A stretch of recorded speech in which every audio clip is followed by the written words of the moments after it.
My house was destroyed by a tornado, so I went to my son's place. He said, "We want privacy. My girlfriend doesn't want you here." So I called my old high school love, a self-made millionaire. Nobody knew I still had his number. When he showed up and said 3 words, "I'm glad to have you here." Follow my story until the end and comment the city you're watching from so I can see how far my story has reached.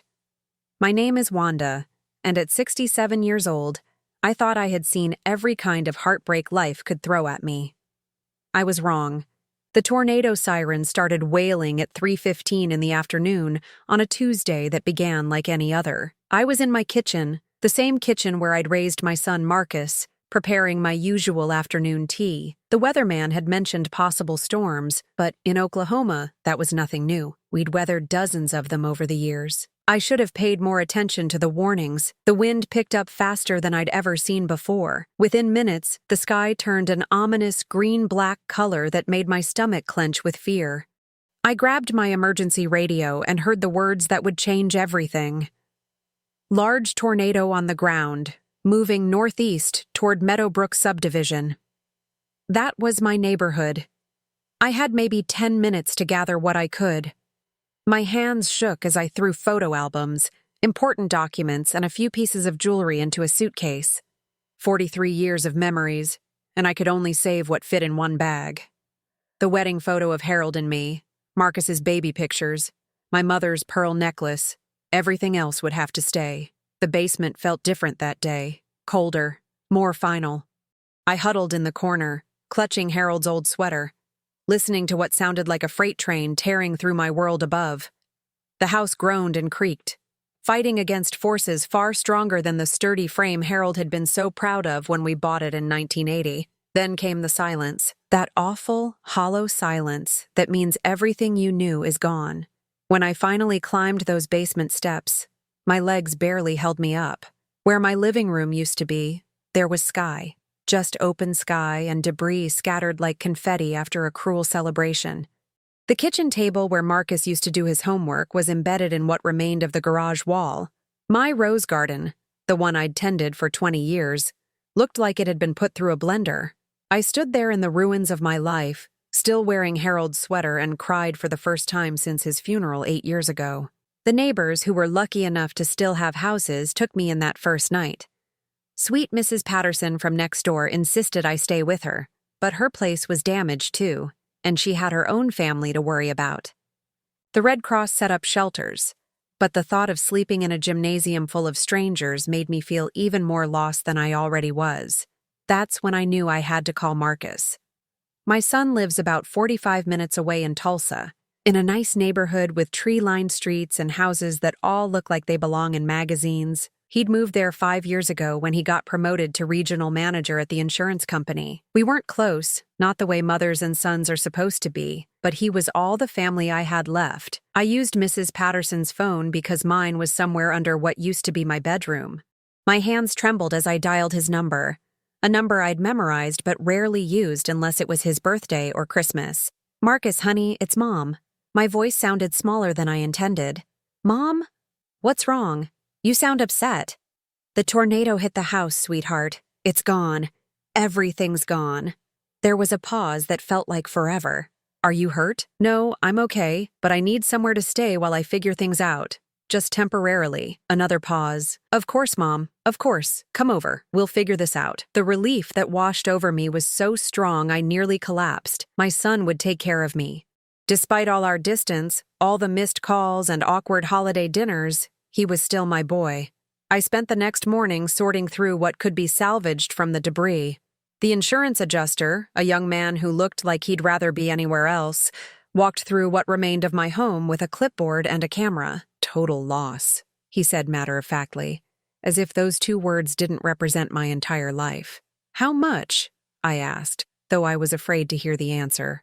"Well, you had a $120,000 policy on the structure, but with your deductible and depreciation, you're looking at maybe $90,000, maybe less. $90,000 to rebuild 43 years of life."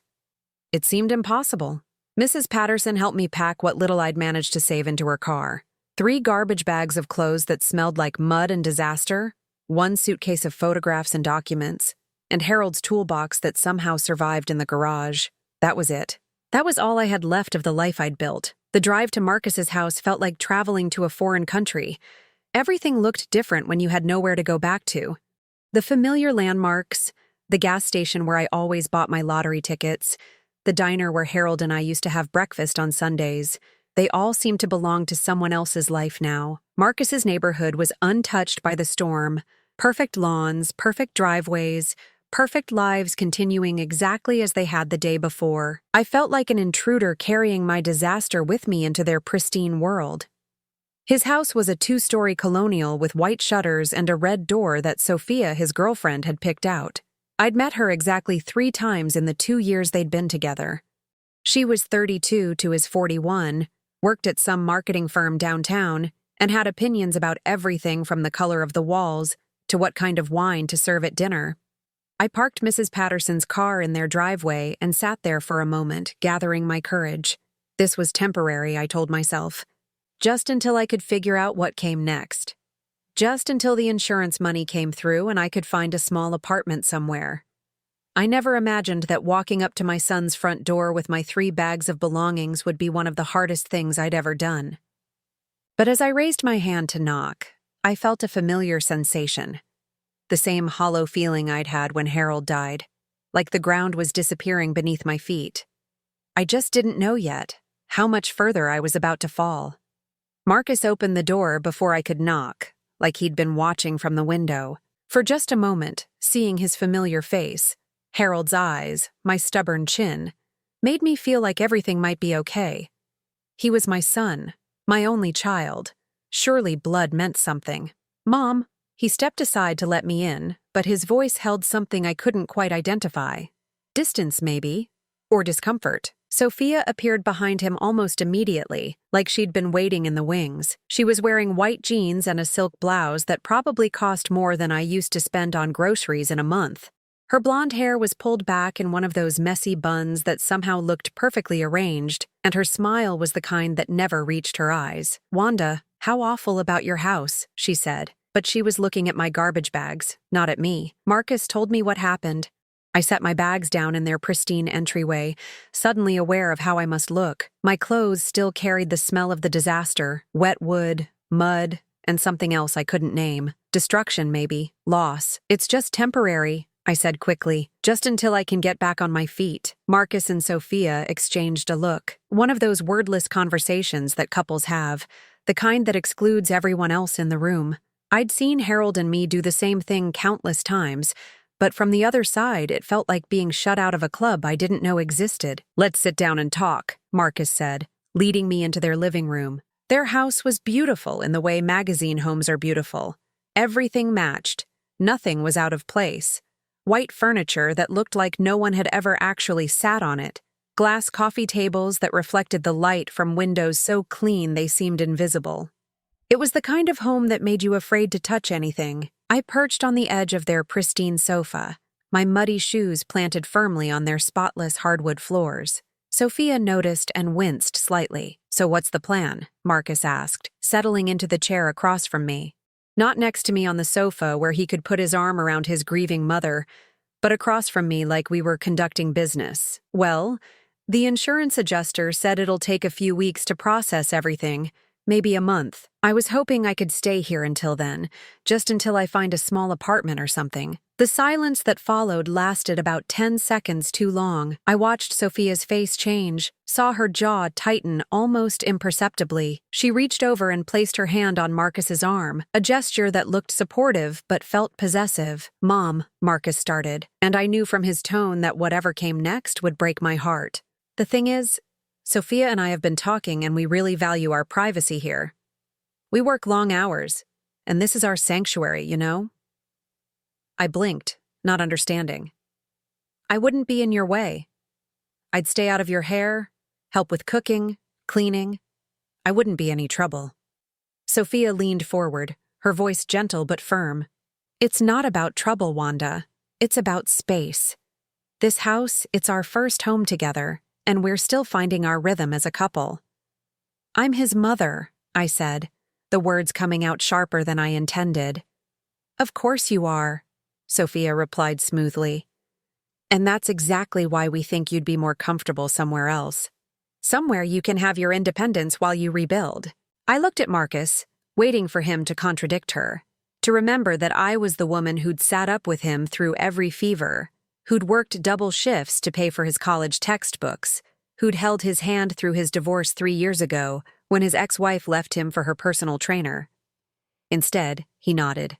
Sophia's right, Mom. We think you'd be happier with your own space. The words hit me like a physical blow. I actually felt my chest tighten, like someone was squeezing my lungs. Happier? Marcus, I lost everything yesterday. Everything. And you think I'd be happier alone in some motel room than here with my family? It doesn't have to be a motel, Sophia said quickly. There are some lovely extended stay places near the mall. Very clean, very safe, and they have little kitchenettes so you could cook for yourself. I stared at her, this woman who'd been in my son's life for 2 years, telling me where I should live after losing my home. And how exactly am I supposed to pay for this lovely extended stay place? The insurance money won't come for weeks. Marcus shifted uncomfortably. I could help with that. A few $100s to get you started. A few $100s. Like I was some distant relative he barely knew, not the woman who'd given him life. Marcus, I said, my voice barely above a whisper. I changed your diapers. I walked the floor with you when you had colic. I taught you to ride a bike and helped you with your homework, and held you when you cried over Sarah Jenkins breaking your heart in 7th grade. His face reddened slightly, but Sophia squeezed his arm tighter. Nobody's questioning your history, she said. We just think everyone would be more comfortable with some boundaries. Boundaries. I'd heard that word from the counselor Marcus had seen after his divorce. Everything was about boundaries now. You're kicking me out, I said flatly. We're not kicking you out, Marcus protested. We're just saying that maybe this arrangement wouldn't work for anyone. Whose idea was this? I asked, though I already knew the answer. I could see it in the way Sophia sat back slightly, satisfied, like she'd won something. We discussed it together, Marcus said, but he wouldn't meet my eyes. I stood up slowly, my knees creaking in a way that reminded me I was 67 years old and alone in the world. I see. Mom, don't be like this. We're trying to do what's best for everyone. What's best for everyone. I repeated the words like they were in a foreign language. What would be best for everyone, Marcus, is if your mother didn't have to sleep in her car tonight. Sophia's perfectly made-up face arranged itself into an expression of concern. You don't have to sleep in your car. Like I said, there are options. I looked around their pristine living room one more time, at the family photos that included Marcus and Sophia but none of me, at the expensive furniture that no one was allowed to really live on, at my son who'd chosen this cold, beautiful woman over his own mother. You're right, I said finally. There are always options.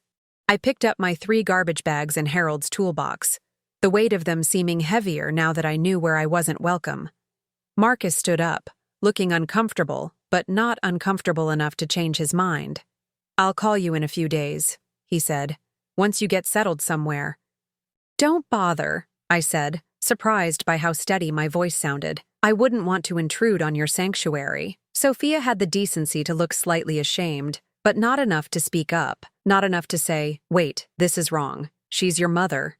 I walked out of that perfect house with its perfect couple and their perfect boundaries, and sat in Mrs. Patterson's borrowed car for a long time before I could bring myself to start the engine.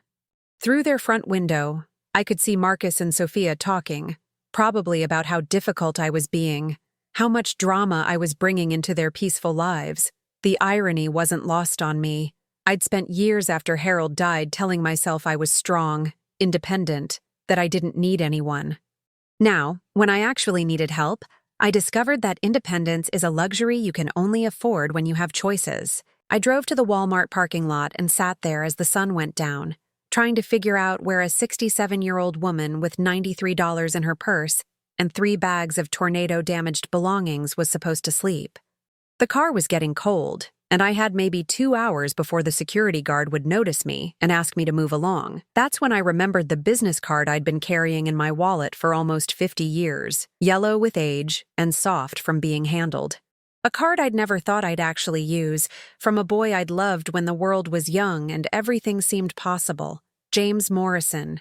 The boy who'd promised to come back for me someday, before life got in the way and someday never came. I pulled out my phone and stared at the faded numbers on the card, wondering if they were even still good, wondering if he was even still alive, wondering if I had the courage to find out. I spent 3 nights sleeping in that borrowed car before I found the courage to make the call. 3 nights of waking up with a crick in my neck and the taste of shame in my mouth. 3 nights of moving from parking lot to parking lot so security wouldn't notice the elderly woman living in her vehicle. 3 nights of using gas station bathrooms to wash my face and brush my teeth, avoiding eye contact with my reflection because I couldn't stand what I saw there. The business card felt like tissue paper between my fingers, worn soft from 5 decades of being carried but never used. James Morrison, it read in faded blue ink. Below that, a phone number with an area code I didn't recognize. On the back, in my own young handwriting, always remember W. I'd written those words when I was 17 years old, believing with the absolute certainty of youth that James Morrison would be the great love of my life. He was 18, with dark hair that fell across his forehead and eyes the color of summer storms. He worked at his father's auto shop after school and dreamed of bigger things, of building something that mattered. We'd dated for 8 months, which at 17 felt like forever. He used to take me to the old quarry outside town, where we'd sit on the hood of his beat-up Chevy and talk about our plans. He was going to start his own business, he said. Something with construction, maybe, or real estate. Something that would make him rich enough to give me everything I deserved. "I'm going to come back for you, Wanda," he'd promised the night before he left for college in California. "I'm going to make something of myself, and then I'm going to come back and marry you." But 17-year-old promises have a way of fading when real life takes over. He wrote letters at first, long, passionate letters full of dreams and plans. I wrote back, telling him about my secretarial classes, about my job at the bank, about how I was waiting for him just like I'd promised. Then the letters became shorter, less frequent. When I met Harold 6 months later at a church social, James felt like a beautiful dream I'd had once, too good to be real. Harold was steady, reliable, already 25 with a good job at the phone company. He didn't promise me the world, but he promised me a home, a family, security. When he proposed after 4 months of courtship, I said yes. I tucked James's business card into my wedding dress pocket, a secret talisman I couldn't quite bring myself to throw away. Now, 50 years later, sitting in a car that wasn't mine in a Walmart parking lot, I wondered what had become of that dreamy boy with the storm-colored eyes. I'd kept track of him sporadically over the years, the way you do with first loves. Through mutual friends, I'd heard he'd made good on his promises, started a construction company that grew into something big, never married, which surprised people. Too busy building his empire, they said. That Morrison boy always was ambitious. The last I'd heard, maybe 10 years ago, was that his company had expanded beyond Oklahoma, into Texas and Arkansas. Morrison Development, building shopping centers and office complexes. The boy from the auto shop had become the kind of man who wore expensive suits and made decisions that affected hundreds of people. What would that man want with a 67-year-old widow sleeping in a borrowed car? The rational part of my brain said it was ridiculous. Pathetic, even. You don't call someone after 50 years because your life has fallen apart. You don't reach out to your teenage boyfriend when you're old and desperate and have nowhere else to turn. But rational thinking is a luxury when you're counting the quarters in your purse and trying to figure out if you have enough for a cup of coffee and a bathroom that locks. On the 4th morning, I couldn't take it anymore. My back ached from sleeping curled up in the front seat. My clothes smelled like the inside of a car, and I'd spent the last of my cash on a gas station sandwich that tasted like cardboard and despair. I sat in the McDonald's parking lot, staring at the card, my hands shaking from more than just the morning cold.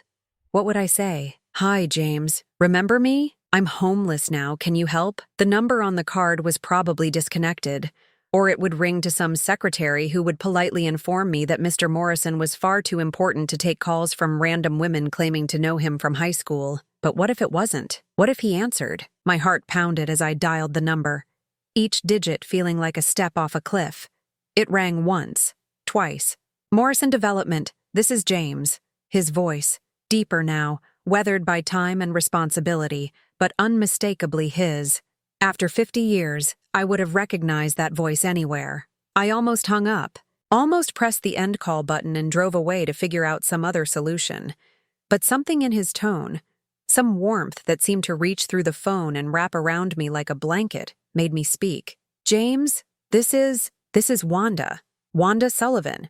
Well, it's Wanda Peterson now, but it used to be Sullivan. Silence. Long enough that I thought maybe the call had dropped, or maybe he'd hung up, or maybe he had no idea who I was. Then, Wanda, just my name, spoken like a prayer or a wonder, like he couldn't quite believe it. I'm sorry to call you like this. I rushed on, the words tumbling over each other in my desperation to explain before he could hang up.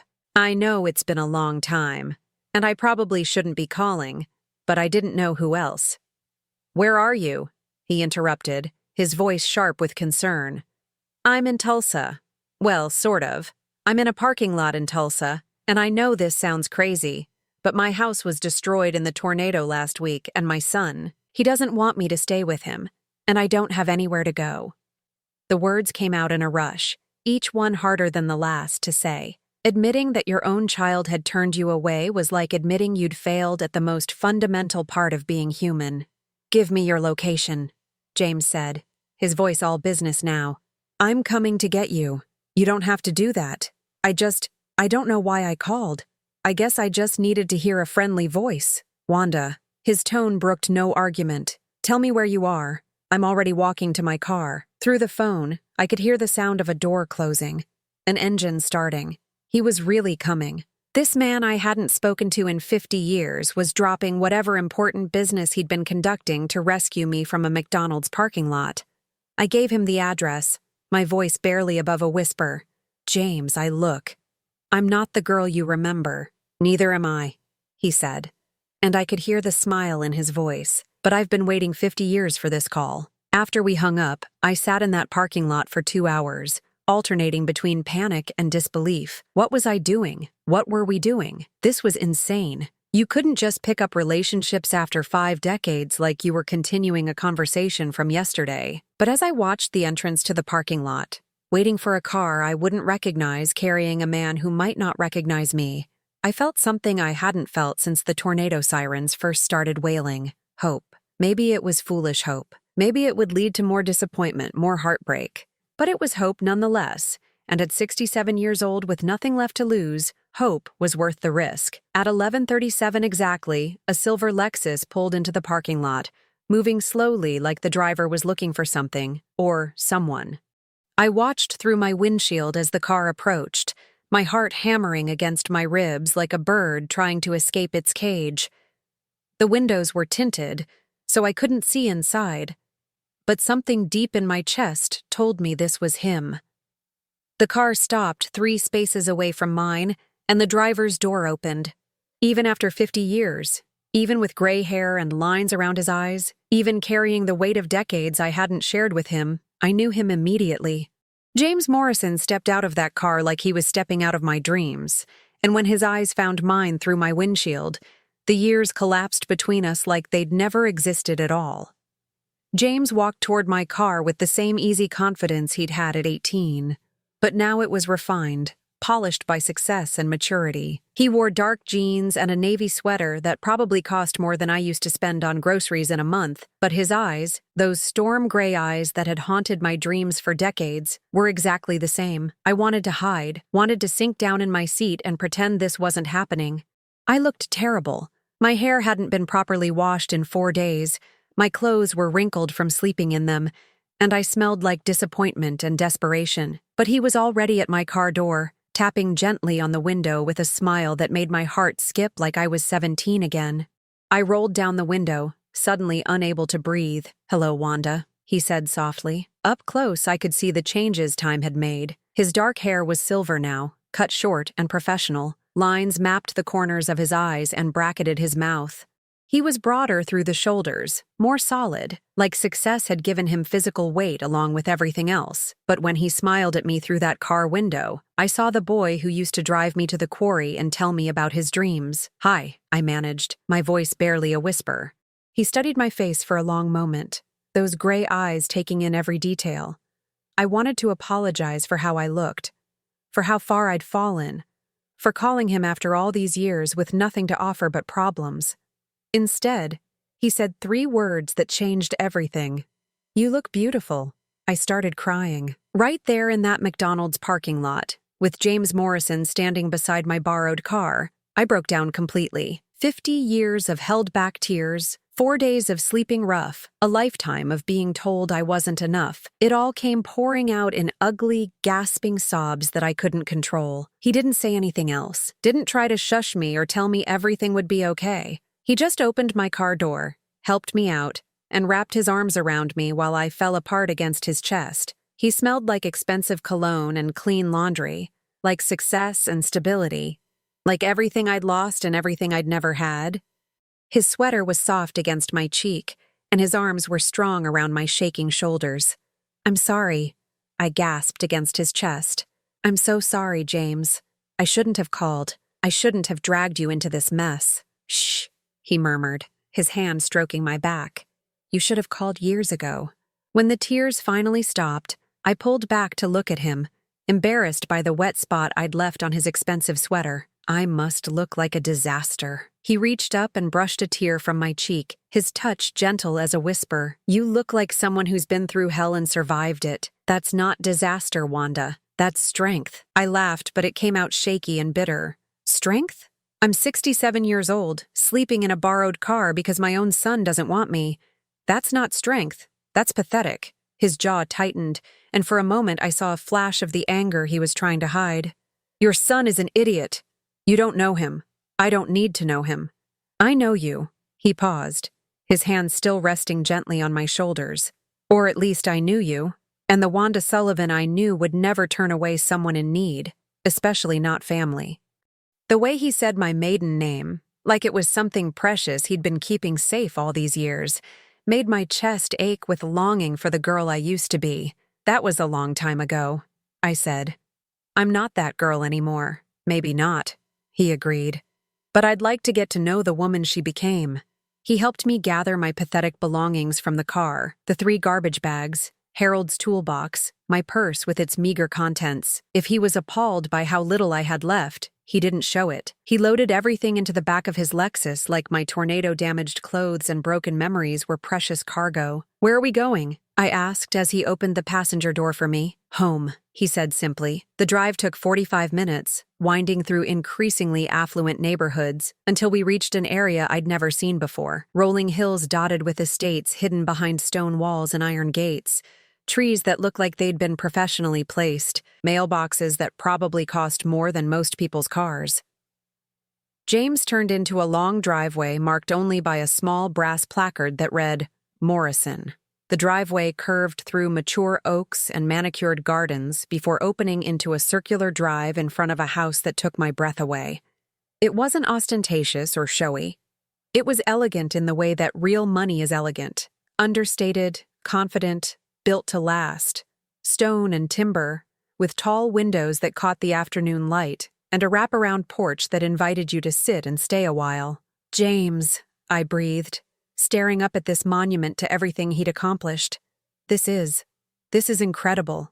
He parked the car but didn't get out immediately. Instead, he sat there looking at the house like he was seeing it through my eyes. "It's too big," he said quietly. "Always has been. I built it thinking I'd fill it someday, but..." He shrugged, a gesture so familiar it made my heart ache. "Some dreams don't work out the way you plan." "You never married?" The question slipped out before I could stop it. He turned to look at me, his expression unreadable, came close a few times, but there was always something missing. "What?" "You," he said simply, like it was the most obvious thing in the world. The word hung between us in the quiet car, loaded with 50 years of what-ifs and might-have-beens. I wanted to ask what he meant, wanted to understand how I could have been missing from a life I'd never been part of.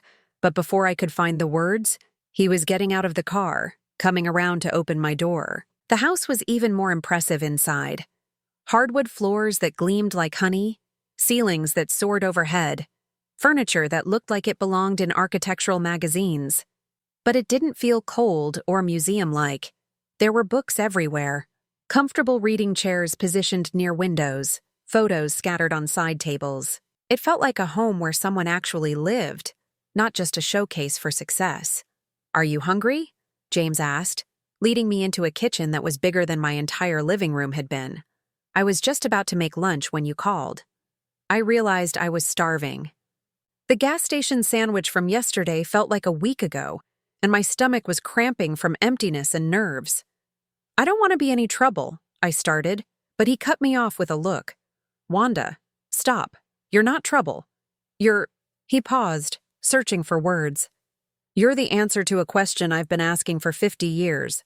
While he cooked, and he could actually cook, moving around that enormous kitchen with the ease of someone who'd learned to take care of himself, I studied the photographs scattered around the room. James at groundbreaking ceremonies, cutting ribbons, shaking hands with important-looking people. James with various women at charity galas and business dinners, always smiling but never looking quite complete. "Tell me about your life," he said, setting a plate of perfectly grilled chicken and roasted vegetables in front of me. "Tell me about Harold, about your son, about everything I missed." So I did. Over a lunch that tasted like heaven after days of gas station food, I told him about my marriage to Harold. Steady, comfortable Harold who'd given me security and companionship, if not passion. About Marcus, the baby I'd wanted so desperately and loved so fiercely, who'd grown up to be a stranger who valued his girlfriend's comfort over his mother's needs. I told him about the years of being a good wife, a good mother, a good widow, about the tornado that had taken everything I owned and the son who'd taken everything I had left. James listened without interrupting, his gray eyes never leaving my face. When I finished, he was quiet for a long moment. "I'm sorry," he said finally. "I'm sorry about Harold, about your house, about your son. But I'm not sorry you called me." "Why?" The question came out smaller than I intended. He reached across the table and took my hand in his, still strong, still gentle, still capable of making my heart race after all these years. "Because I never stopped loving you," he said quietly. "Because every business deal I made, every success I achieved, every dollar I earned, it was all so I could be worthy of you when you came back to me." "James, I know it sounds crazy. I know 50 years is a long time and we're different people now. But when I heard your voice on that phone today, it was like the missing piece of my life finally clicked into place." I stared at our joined hands, his tanned and manicured, mine work-worn and showing every day of my 67 years. "I'm not the girl you remember." "No," he agreed. "You're better. You're real. You've lived and loved and lost and survived. That 17-year-old girl was beautiful, but she was just potential. You're the woman that potential became."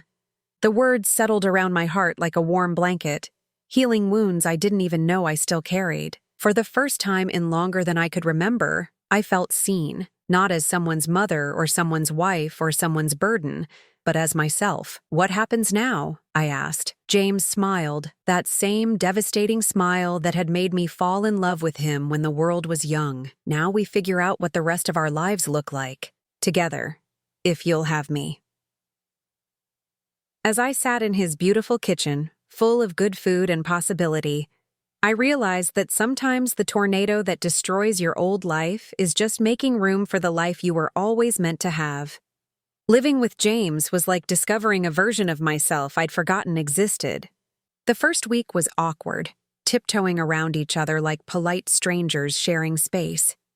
He gave me the entire guest wing of his house, a bedroom larger than my old living room, a private bathroom with a soaking tub that could fit 2 people, and a sitting area overlooking his gardens. I felt like I was staying in a luxury hotel, afraid to touch anything or leave too much evidence of my presence. But James was patient in the way that successful men learn to be, and gradually, I began to relax. He had a housekeeper, Maria, who came 3 days a week, but on the other days, I found myself cooking for him. It started small, making coffee in the morning, preparing simple lunches, but James appreciated everything with the enthusiasm of someone who'd been eating catered meals and restaurant food for decades. "This is incredible," he said one evening, savoring the pot roast I'd made using Harold's mother's recipe. "I haven't had a home-cooked meal like this in years." "It's nothing fancy," I protested, but inside I glowed. When was the last time someone had appreciated my cooking? Marcus used to complain that I made the same 5 dishes over and over. Sophia had once suggested I try more contemporary flavors for family dinners. James shook his head. It's perfect. You're perfect. That word, perfect, should have made me uncomfortable. I was 67 years old, with gray roots showing and laugh lines that had turned into permanent creases. My hands were spotted with age, my body soft in places that used to be firm. I was anything but perfect. But when James looked at me, I saw myself reflected in his eyes as someone beautiful, someone worthy of love and attention and gentle care. We fell into routines that felt as natural as breathing. Morning coffee together on the back porch, where James would read business reports and I would watch the birds at his elaborate feeders. Afternoon walks around his property, where he showed me the gardens he'd planted himself and the greenhouse where he grew orchids as a hobby. Evenings were for talking. We had 50 years to catch up on, and we did it slowly, carefully, like archaeologists examining precious artifacts. I told him about the lean years after Harold died, when I'd worked at the department store to make ends meet, about the loneliness of widowhood, the way people treat you like half a person once your husband is gone. He told me about his business, how it had grown from a small construction company into a development empire with projects across 3 states, about the women he'd dated over the years. Intelligent, accomplished women who looked perfect on his arm at charity galas but never made him feel complete. There was this one woman, he said one evening as we sat by his fireplace, rain drumming against the windows. Rebecca. She was a lawyer, brilliant, beautiful. Everyone said we were perfect for each other. I felt a stab of jealousy that surprised me with its intensity. What happened? I proposed to her, he said quietly. On Christmas Eve, 5 years ago. Big production, restaurant overlooking the city, ring from Tiffany, everything she'd said she wanted. And she said yes. We planned the wedding for the following Christmas, but as the date got closer, I kept having this feeling that something was wrong. Not with her. She was everything anyone could want in a wife. But with me. He paused, staring into the fire. The night before the wedding, I called it off. James, no. What did you tell her? The truth. He looked at me then, his gray eyes serious. That I was still in love with a girl I'd known 50 years ago, and it wouldn't be fair to marry her while my heart belonged to someone else. The words hit me like a physical blow. You called off your wedding because of me? Because of the memory of you? Because of the possibility that someday, somehow, you might need me, and I'd be here waiting. I stared at him, this successful, handsome man who could have had anyone, and tried to process what he was telling me. That's crazy, is it? He leaned forward, taking my hands in his. Is it any crazier than you keeping my business card in your wallet for 50 years? He was right, of course. We were both crazy, both living with ghosts of what might have been. But somehow, against all odds, our particular brand of insanity had brought us back together. 3 weeks into my stay, Marcus called. I was in James's kitchen, making dinner and humming to myself. Actually humming, something I hadn't done in years, when my phone rang. Marcus's name on the screen made my stomach clench with familiar anxiety. Hi, honey, I said, trying to keep my voice neutral. Mom. His tone was strange, carefully controlled. I've been trying to reach you. Your phone keeps going straight to voicemail. That was true. I'd been screening my calls, not ready to deal with whatever guilt or obligation Marcus might throw at me. I've been busy. Busy doing what? Mrs. Patterson said you moved out of the extended stay place weeks ago. Where are you living? I looked around James's beautiful kitchen, at the fresh flowers he'd brought home that morning, at the expensive wine glasses sitting on the counter. I'm staying with a friend. What friend? Mom? You don't have any friends with money? His assumption stung, partly because it had been true for so long. After Harold died, I'd let most of my friendships fade, too tired and too proud to maintain relationships when I had nothing to offer in return. You'd be surprised, I said coolly. There was a pause, and I could practically hear him processing this information. Mom, I think we need to talk. Sophia and I have been discussing the situation, and we think maybe we were too hasty. Maybe you could stay in our guest room for a while, just until you get back on your feet. The offer that would have meant everything to me a month ago now felt hollow, insulting even. What changed your mind? Another pause. We realized we might have been too focused on our own needs. Families should stick together. What he meant, I realized, was that he'd probably heard through the neighborhood gossip network that his mother wasn't living in a shelter anymore. Someone had mentioned seeing her with a well-dressed man in an expensive car. Marcus was curious, and curiosity had made him generous. "That's very kind of you," I said, "but I'm perfectly happy where I am." "Mom, you can't just move in with some stranger. It's not safe. What do you even know about this person?" "I know that he's never made me feel like a burden," I said quietly. "I know that he values my company and appreciates my cooking and tells me I'm beautiful every single day." The silence that followed was so long I thought he might have hung up. "Is this some kind of relationship?" Marcus finally asked, his voice tight with something I couldn't identify. "Disapproval? Embarrassment?" "I don't think that's any of your business," I said, surprising myself with my directness. "Of course it's my business. You're my mother. I'm worried about you being taken advantage of. Like you took advantage of me?" The words came out before I could stop them, sharp and bitter. "Mom, that's not fair, isn't it? You turned me away when I needed help most.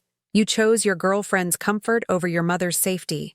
And now that you think I might have found happiness somewhere else, suddenly you're concerned about my welfare?" I could hear Sophia's voice in the background, but I couldn't make out the words. "Look," Marcus said, his tone shifting to the reasonable, patient voice he used when he thought I was being difficult. "Why don't you bring your friend to dinner on Sunday? We'd like to meet him." No. I said no, Marcus. You don't get to approve or disapprove of my choices anymore. You gave up that right when you kicked me out. We didn't kick you out. We just thought you thought about yourselves, just like you're doing now. I took a deep breath, feeling stronger than I had in years. I'm happy, Marcus. Truly happy. For the first time in longer than I can remember. If you want to be part of my life, you're welcome to try. But you don't get to dictate the terms anymore. I hung up before he could respond, my hands shaking slightly from the adrenaline of finally saying what I should have said weeks ago. James found me a few minutes later, standing at the kitchen window and staring out at his gardens without really seeing them. "Everything all right?" he asked, wrapping his arms around me from behind. I leaned back against his chest, letting his warmth chase away the chill of dealing with Marcus. "My son called. He wants to meet you." "Good," James said, pressing a kiss to the top of my head. "I've been looking forward to meeting him." I turned in his arms, studying his face. "You're not worried? About what he'll think? What he'll say?" James smiled, that confident smile that had first made me fall in love with him. "Wanda, I've been waiting 50 years for you to come home to me. I'm not about to let anyone, not even your son, make you doubt that you belong here." As I stood in his arms in that beautiful kitchen, I realized he was right. I did belong here.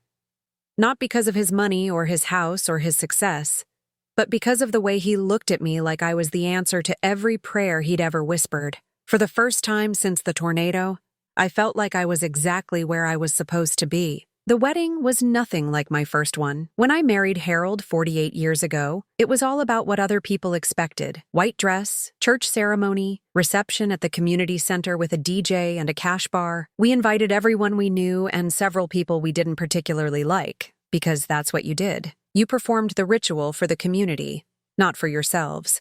This time, James and I did exactly what we wanted.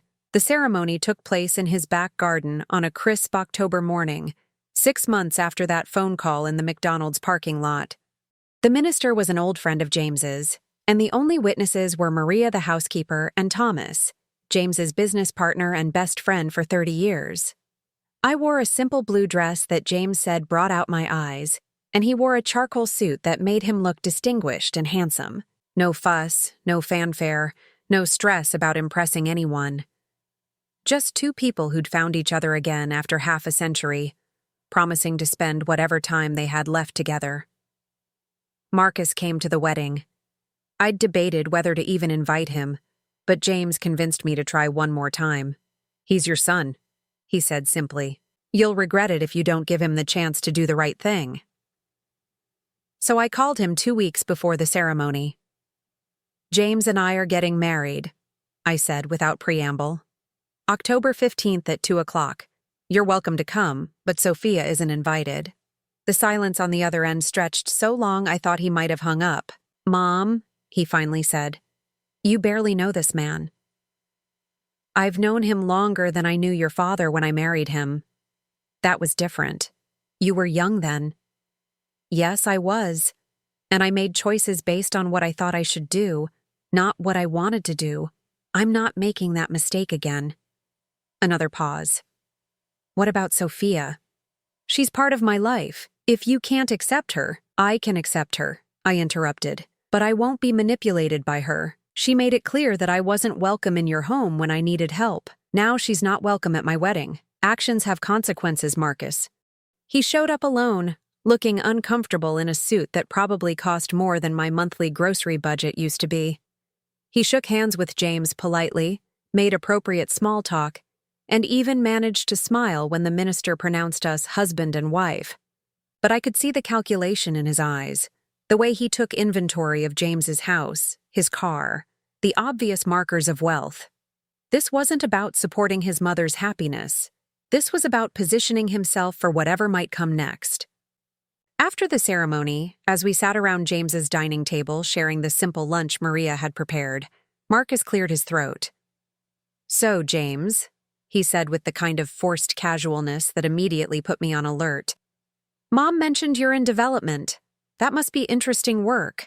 James smiled, but I caught the slight tightening around his eyes. He recognized what was happening, too. It has its moments. I'm in insurance myself. Commercial properties mostly. We should talk sometime about potential synergies. Perhaps, James said mildly, then changed the subject to something safer. But Marcus wasn't deterred. Over the following weeks, he began calling regularly, something he hadn't done in years. He'd ask about my health, my happiness, how I was adjusting to married life. But somehow, every conversation ended up circling back to James's business, James's investments, James's plans for the future.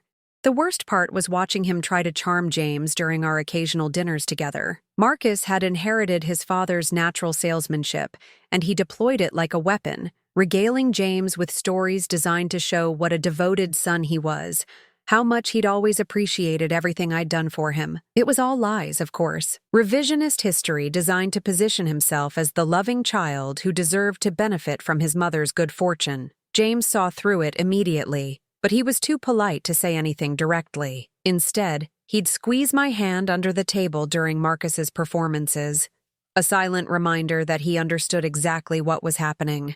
Sophia, meanwhile, had apparently decided that if she couldn't beat me, she'd join me. She started sending little gifts, expensive candles, gourmet chocolates, a silk scarf that probably cost more than I used to spend on clothes in a year. Each gift came with a card expressing how happy she was that I'd found love again, how she hoped we could start fresh. She's trying to buy her way back into your good graces, James observed one evening as I unwrapped yet another peace offering. I know, I said, setting aside the cashmere throw she'd sent. The question is, what does she think she's buying? We found out 3 months later. Marcus called one evening while James was at a business dinner, his voice tight with forced concern. Mom, I need to ask you something, and I hope you won't be offended. My stomach clenched. What is it? Have you and James discussed what happens to his assets when, well, in the future? There it was. The question he'd been building up to for months. Marcus, that's an incredibly inappropriate thing to ask. I'm just worried about you. You're older now, and if something happened to James, I want to make sure you're protected. That you're not taken advantage of by his business partners or distant relatives or whoever. The audacity of it took my breath away. The same son who'd turned me away when I was homeless was now concerned about my financial security. My financial situation is none of your business, I said coldly. Of course it is. You're my mother. If you need help, when I needed help, you turned me away. Remember? You and Sophia decided I would be too much trouble, too disruptive to your perfect little life. Mom, we've talked about this. We made a mistake. Yes, you did. And now you're making another one. I hung up before he could respond, my hands shaking with anger. But underneath the anger was hurt, the deep, persistent ache of realizing that even now, even after everything, my son saw me as an opportunity rather than a person. James found me crying in our bedroom when he got home from his dinner. "What happened?" he asked, immediately crossing to wrap his arms around me. I told him about Marcus's call, about the months of transparent manipulation, about my growing certainty that my son would never see me as anything more than a potential inheritance. James listened without interrupting, his jaw growing tighter with each detail. "I'm sorry," he said when I finished. "I'm sorry your son is too selfish to see what an incredible woman his mother is. I keep thinking I failed him somehow, that if I'd been a better mother, he'd be a better man." James cupped my face in his hands, his gray eyes serious. "Wanda, you raised him the best way you knew how. He's made his own choices as an adult, and those choices reflect on him, not on you." 2 weeks later, James called Marcus and Sophia to the house. He didn't ask me first, just announced at breakfast that he'd invited them for dinner and that there were some things that needed to be said. I spent the day nervous, uncertain what James had planned. But when Marcus and Sophia arrived that evening, I saw a side of my new husband I'd never witnessed before. James Morrison, the successful businessman, was formidable in a way that made grown men reconsider their positions. He was polite, gracious even, but there was steel underneath the courtesy that would have been clear to anyone paying attention. "I wanted to talk to you both about Wanda," he said once we'd finished Maria's excellent dinner and moved to the living room, "about your relationship with her and about certain expectations that seem to have developed." Marcus shifted uncomfortably. "I'm not sure what you mean." "I think you do. James's voice was pleasant, conversational, and absolutely implacable. "You've been very interested in my business, my investments, my plans for the future. You've been treating your mother with a level of attention and concern that's remarkably different from how you treated her when she actually needed your help." Sophia started to speak, but James held up a hand. "I'm not finished. I want to be very clear about something. Wanda doesn't need your approval for our marriage, your permission to be happy, or your protection from fortune hunters. What she needs, what she's always needed, is for you to love her unconditionally, the way she's loved you your entire life." Marcus's face was flushed with embarrassment and anger. "I do love my mother. Do you? Because from where I sit, it looks like you love what you think she might inherit. You turned her away when she had nothing, and you're courting her now that she's married to someone with money. That's not love, Marcus. That's opportunism." The silence that followed was thick with tension. Sophia was staring at her hands, her face pale. Marcus was glaring at James with undisguised resentment. "I think," James continued quietly, "that you need to decide what kind of relationship you actually want with your mother. If you want to be part of her life because you genuinely care about her happiness, you're welcome here any time. But if you're here because you think there's something in it for you, you're wasting everyone's time." After they left, Sophia practically dragging Marcus out the door before he could say something that would make things worse, James and I sat in his living room, holding hands in comfortable silence. "Was I too harsh?" he asked eventually. I thought about it, about the years of taking Marcus's calls out of obligation rather than joy, about the way he'd made me feel like a burden rather than a blessing. "No," I said finally. "You were honest." Maybe for the first time in his life, someone told him the truth about his behavior. That was 8 months ago. Marcus calls occasionally now, but the conversations are different. Shorter, more genuine, less calculated. He asks about my garden, my book club, my volunteer work at the animal shelter. He doesn't ask about James's business anymore. Sophia has stopped sending gifts. I don't know if we'll ever have the close relationship I once dreamed of having with my son, but we have something honest now, something real. And maybe, at 68, that's enough. This morning, I woke up in James's arms, my husband's arms, in the bedroom that's become ours, in the house that's become home. Sunlight streamed through windows that overlook gardens we tend together, and I could smell the coffee James makes every morning before I wake up.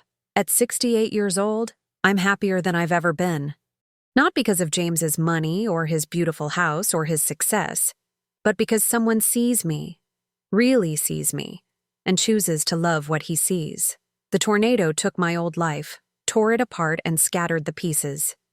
But sometimes, I think as I watch James reading his morning paper across the breakfast table, destruction is just another word for renovation.